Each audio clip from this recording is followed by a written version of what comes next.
Hey guys, how you doing? Hope you're doing well. Gonna read through pretty much the full article here. There is a link in the description. The headline tells us the bulk of what happened here. A Virginia man, 43 years of age. His name is Wesley Hadsell, this scumbag, is found guilty of murdering his stepdaughter, who was 18 years of age, and he murdered her by holding her down and injecting her with a lethal dose of heroin while she was on spring break. What a fucking scumbag, pardon my French. There she is. So we'll read through the full article to keep things fairly brief for you, for those that don't want to stick around.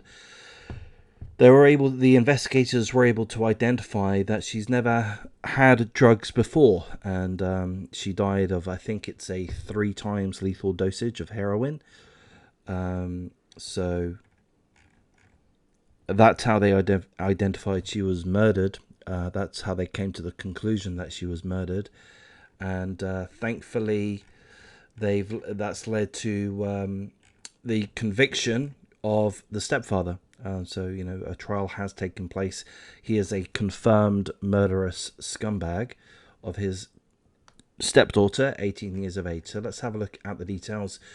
A Virginia man has been found guilty of murdering his 18-year-old stepdaughter by injecting her with a lethal dose of heroin and then leaving her body to rot in a ditch for a month.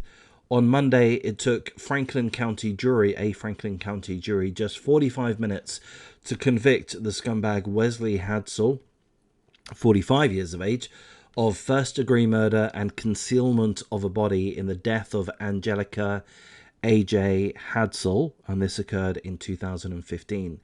A charge of second-degree murder had been dismissed last week due to insufficient evidence. Wesley Hadsell's first trial in 2020 ended in a mistrial. His second trial began in January and lasted 3 weeks.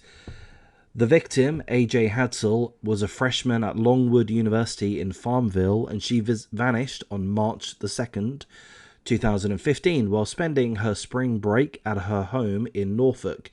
A month later, her lifeless body was discovered partially concealed by a piece of plywood in a ditch next to an abandoned home in Franklin, located 40 miles away from Norfolk, where her home was.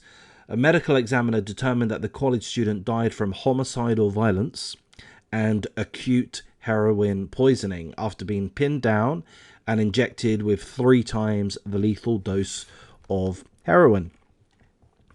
An analysis of the victim's hair follicles revealed that she had no prior history of drug use, to which those who knew her had already testified.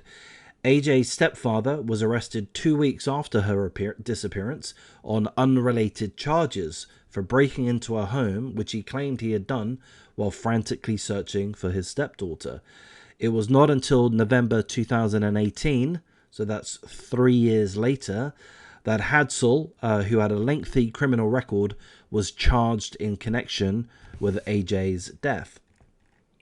The case against Hadsell hinged on his and AJ's phones tracking together via satellite on the day she went missing, and on GPS data from Hadsell's work van, which led police to his stepdaughter's body.